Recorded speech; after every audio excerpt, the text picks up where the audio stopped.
Paris had already lost the war, but inside the city, the fighting was only just beginning. Foreign armies surrounded Paris, yet the greatest danger now came from within its own streets. Cannons still stood in working-class neighborhoods, guarded fiercely by civilians who refused surrender. The government fled the city, leaving Paris armed, angry, and without clear authority. Workers, soldiers, and citizens no longer trusted distant leaders to decide their fate. Barricades rose quickly, built from furniture, stones, and anything heavy enough to stop bullets. Rifles passed from hand to hand, often carried by men who had never fired one before. Church bells rang, not for prayer, but as signals warning of approaching troops. Paris was no longer a capital city, but a battlefield waiting to ignite. No one knew how long the city could hold, only that surrender was no longer an option. Paris did not wait for orders. Neighborhoods armed themselves, turning ordinary streets into defensive positions overnight. Men and women worked together, dragging stones, wagons, and furniture to strengthen barricades. Former soldiers trained civilians quickly, teaching them how to load, aim, and fire under pressure. Gunfire echoed occasionally. Not full battles yet, but enough to remind everyone what was coming. Children watched from doorways, learning early that the city was no longer safe. Food supplies thinned rapidly as movement across the city became dangerous. Communication relied on runners and church bells, replacing telegraphs that no longer felt secure. Every street corner became a potential front line, every window a firing position. Paris was transforming block by block from city to fortress. The city had armed itself fully, knowing retreat would only invite destruction. The first shots did not come with warnings, only sudden noise tearing through streets that moments earlier felt tense but quiet. Barricades were tested immediately, bullets splintering wood and stone as fighters learned under fire. Smoke filled narrow streets, blinding vision and turning every movement into a gamble. Civilians fled where they could, while others chose to stay and fight beside neighbors. Orders were shouted, misunderstood, and repeated as chaos replaced coordination. Rifles cracked from windows and rooftops, transforming homes into combat positions. The sound of cannon fire rolled across districts, announcing that this was no longer a standoff. Wounded men were dragged behind cover, often by people who had never seen battle before. Fear spread quickly, but retreat spread slower, hardened by belief that defeat meant annihilation. Paris crossed another line, becoming a city actively at war with itself. Fighting spread quickly, moving block by block as each street became a separate battle with its own rules and losses. Barricades fell and rose again, sometimes changing hands within hours under constant pressure. Smoke hung permanently in the air, making daylight feel dim and night indistinguishable.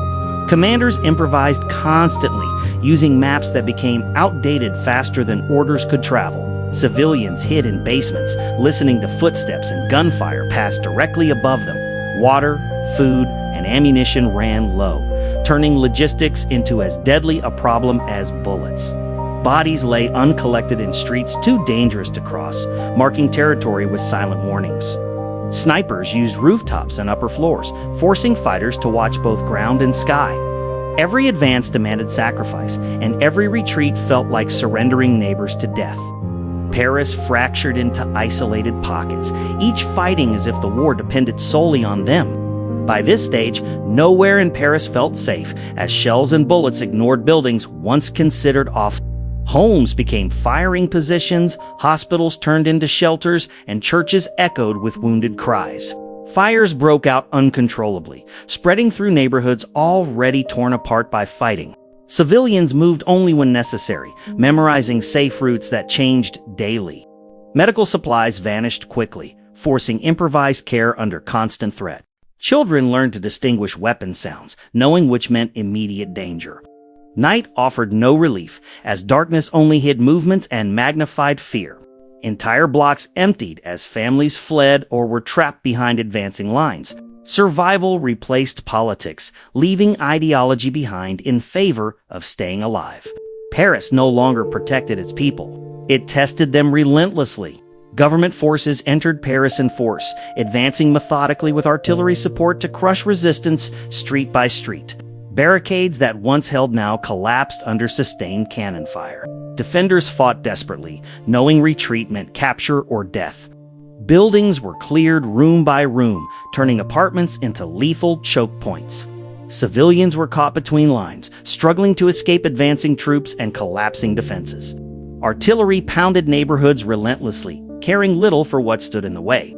Smoke and fire erased familiar landmarks, making orientation nearly impossible.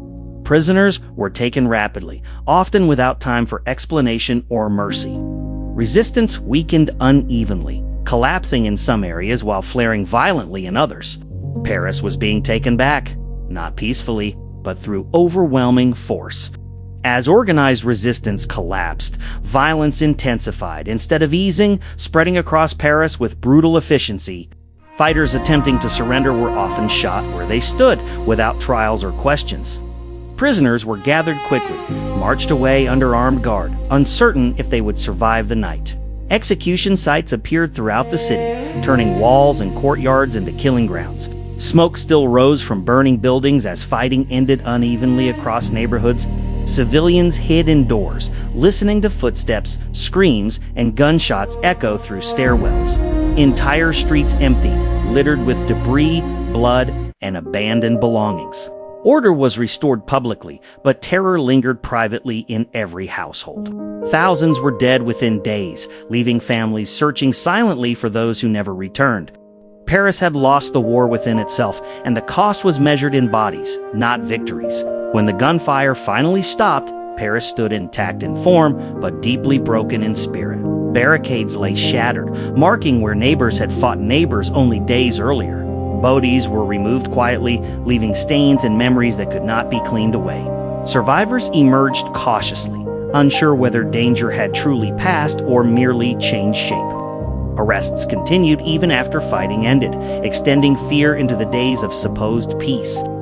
Families searched hospitals, prisons, and ruins, often without finding answers. Entire neighborhoods felt emptier, quieter, altered beyond recognition. Paris returned to order, but not to innocence, carrying the weight of what it had done to itself. The city survived, but its scars became part of its streets, walls, and memory.